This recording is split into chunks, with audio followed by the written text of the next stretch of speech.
It all comes back to money.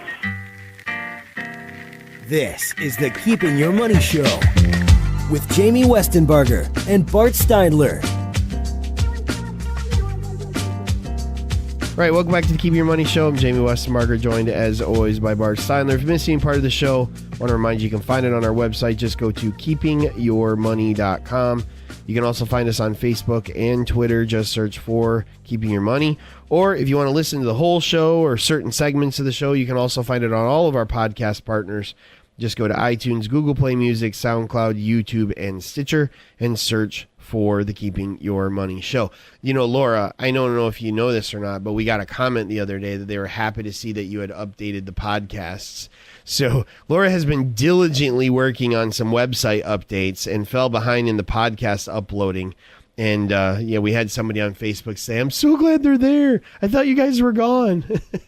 We're not gone. We're here. If you ever want to reach the show, you can always do it by phone. That's 888-98-MONEY. That's 888-986-6639. Or shoot us an email, info, I-N-F-O, at keepingyourmoney.com. So, Bart, many times when we do, a complimentary free review, maybe a second opinion, sometimes people bring in, their 401k from work, or maybe they have company stock options or something like that. And I would say if company stock is available to a worker, many times it makes up a larger than usual portion of their retirement account, and probably in many instances more than it should, because I think it exposes them, as this article talks about too, to a risk that maybe they don't even really see, because they think, you know what, I'm working there, things are going great. We just had that meeting last month and they were telling us that production's up, or our accounts have grown, or our sales are double what they were 3 years ago, or whatever. Or maybe it's one of these companies that has been like a blue chip company for years and years and years. Sure. And it's just one of those companies that, your parents may have owned, and it's still a great name, and, their dividends go up for, 10, 20 straight years. And it's just like, why not own a lot of this stock? Right. And that can be a false sense of security. Yeah, where maybe too, you're almost thinking you're an insider, but you're not. Right. I told a guy the one day, we had this conversation about a stock that he had a significant amount of. And I said, look, unless the SEC considers you an insider and you have to report your trades, you're not an insider. You may think you have good info on the company you work for, but if it has not reached the level that the SEC thinks they need to pay attention to you and your trading patterns, you don't know the most important stuff. Right. Now, how many times do you get a memo or you hear somebody from the company speak, and it kind of sounds, very carefully worded, very well rehearsed, has a lot of, Dilbert type cliches in it, and then you're also at the same time saying, oh yeah, this is great, I want to buy more of the company's stock. A lot of times, a company, in order to get people enthused, are maybe painting a little bit rosier picture than is the reality. The other thing is, a lot of times things happen that devalue a company and devalue a company's stock that nobody sees coming. Look at the Exxon Valdez as an example. Look at, there's a particular food chain that has had a lot of problems with foodborne illnesses in their restaurants over the past couple of years. Yep. They used to be a high flyer. They're not such a high flyer anymore. Look at a company like, General Electric, which was in every blue chip portfolio around. And I think this week that was a $6 stock. Hit its all-time low. Yeah. Ever. Yeah. And that's not to say good, bad, or indifferent about GE. It's just a perfect example of, had you worked there and you started buying their stock in the $30, $40 range that it was years ago, and that made up a significant part of your portfolio, that stock has continuously gone down since the day you started buying it. And falls right into the category like we were talking about, blue chip stock. What if you worked at General Motors and they filed bankruptcy? I mean, they almost went out of business, you know? What if you worked at Enron or Tyco or WorldCom, some of these companies that look like amazing companies on the surface, and everybody was making money hand over fist, but in reality, they were just elaborate shell games that really had no actual solid revenue base, you know? I mean, here's the thing. Even if you work for a great company, even if you work for the company that no one ever has anything bad to say about them, you know, the stock always goes up. Their sales increase every year. Their sales are going up. You know, things just look amazing. Okay. You still should not have an overly concentrated position in that for two reasons. One, you'd never have an overly concentrated position in anything else other than that, simply because you work there. Right. Is the only reason you're doing it. So that's a bad reason to own something. And number two, the reality is to work somewhere and have your retirement both tied into the same place is very dangerous. So you may get laid off tomorrow if the company started to have bad numbers, right? It's one thing to get laid off. It's another thing to get laid off and lose half of your retirement savings because their stock also suffered. Right. Here's an example in this article that was put out by CNBC. It says, for illustration purposes, say your company shares represent $300,000 or 30% of your $1 million of invested assets. Now say that there's a company-specific problem that causes those shares to drop by a third to $200,000. In this scenario, you have lost 10%, $100,000 of your entire portfolio value because of one stock. And you know, if you watch stocks, this type of thing happens all the time. Yep. I mean, you name the company. There's hardly any company you can think of that over a 10-year period hasn't had something happen where it goes down. Maybe it comes back up again. Maybe it doesn't. Maybe it takes a short bounce and it bounces right back, or maybe it takes 10 or 15 years for it to cover. Maybe it never recovers.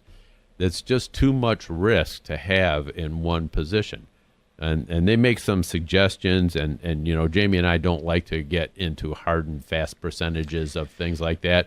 But, you know, they're talking, you know, I look at around, you know, 5% of any one position in your portfolio. You know, does that mean it can't be 10? No, it can be 10. It kind of depends on your situation. Maybe it should be 0. I mean, that's the other thing. Like just because you work somewhere doesn't mean you need to own any of their stock. Right. You know, is that stock right for you? If you worked for a tech company and you were 82 years old and conservative, you shouldn't own any of it. It doesn't matter how great of a stock it is. You know, right. If you work for, a boring old company that hasn't seen its stock price grow at all and doesn't pay a dividend and has no exciting products on the horizon, and you're 27 years old, you probably shouldn't buy any of it. You know, I mean, so it's one of those things where sitting down, getting a comprehensive evaluation of your situation, again, important, but very important in this situation from a standpoint of, don't just buy company stock because you work at the company. Don't just keep it because they give it to you. It's okay to sell it. And don't just keep it because you don't want to have the capital gain either. Yeah, that's a terrible reason to keep it. That's a terrible reason. And there's strategic ways to minimize that also. Yep, absolutely. All right, coming up, we're going to wrap up the show, send you into the weekend right here on the Keeping Your Money Show.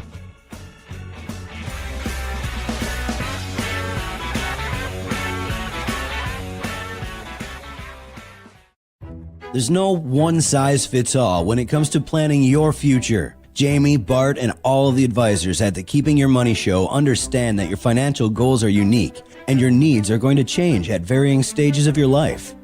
Our team of advisors can help you tailor a financial plan that meets your unique needs. Call us today at 1-888-98-MONEY or visit keepingyourmoney.com to schedule your free initial consultation. You're listening to the Keeping Your Money Show with Jamie Westenbarger and Bart Steinler. All right, welcome back to the Keeping Your Money Show. Jamie Westenbarger joined, as always, by Bart Steinler. Another show in the books, Mr. Steinler. And actually, last show for the year? No, we got one more before the end of the year. One more. I had a new thought here. You know how a lot of news Networks always have breaking news. Mm-hmm. I think we should have fixing news.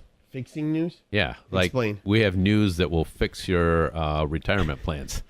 There you go. That's our new graphic, Laura. Fixing news from the Keeping Your Money show. No. Like we can break in. Those will be our new. Those will be our new commercials we run during the huge show. It'll just break in.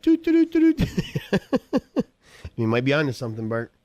You might be the creative genius behind this whole thing all along. Who knows? Who would have thunk? Well, if you're just tuning in, this is the Keeping Your Money show. Come back an hour earlier next week so you can catch the whole thing. If you miss any part of it, you can find it on our website. Just go to keepingyourmoney.com or any of our podcast partners, iTunes, Google Play, SoundCloud, YouTube, and Stitcher. We talked about how to create a budget and why it's so important to have one when you're trying to move into retirement or plan for your retirement. We discussed a couple ridiculous bills working their way through the Michigan government. One that would allow you the absolutely ingenious concept of getting lottery tickets taken out of your paycheck. And we also discussed workers with company stock may have too much risk in their portfolio. If you sit there and listen to the show, maybe it's when you're driving, maybe you're taking your kid to basketball this morning, or maybe you're on your way to get donuts or on your way back. If the things we say resonate, you know, the question has to be, why haven't you called us? Why haven't you came in? Why haven't you let us look at what you're doing, give you some ideas, give you that second opinion? Maybe you need a first opinion. Maybe you've been doing it all yourself for all this time, and it's time for somebody else to sit down and actually tell you if what you're doing is working. Give us a call. We'd love to help you. 888-98-MONEY is the number. That's 888-986-6639. Because I'm going to tell you like I tell you every week, you'd never go on vacation. Maybe you're planning to go somewhere for Christmas, you know, over the river and through the woods, the grandmother's house you go. I don't think that one's been banned from the radio yet. I can say that one, right? Okay. No. So I don't know why it's only grandmother's house. I mean, grandpa's there too, but, you know, I was kind of offended by that. But yeah, and you're assuming that grandma is at home cooking you dinner and things like that. That's a big assumption, you maybe know? Grandma's playing bingo and she's got better things to do, you know? She's a new age grandma. And, right. You know, she expects you to bring the food. But no one ever takes that trip without planning it out. And taking a trip into retirement without planning it is a disaster waiting to happen. We'd love to help you. Give us a call. 888-98-MONEY is the number. 888-986-6639. Forgot my own phone number. Other than that, for everybody here at the Keeping Your Money show, for all the people I'm not going to remember because they're written down on a piece of paper in my studio that I usually do the show in. Oh, we got Troy on the Lake Shore. Yeah, Troy on the Lake Shore. Laura Ridenauer, our wonderful producer. My compadre, Bart Steiler. I'm Jamie Westerbarger. Thanks for listening. Have a great weekend.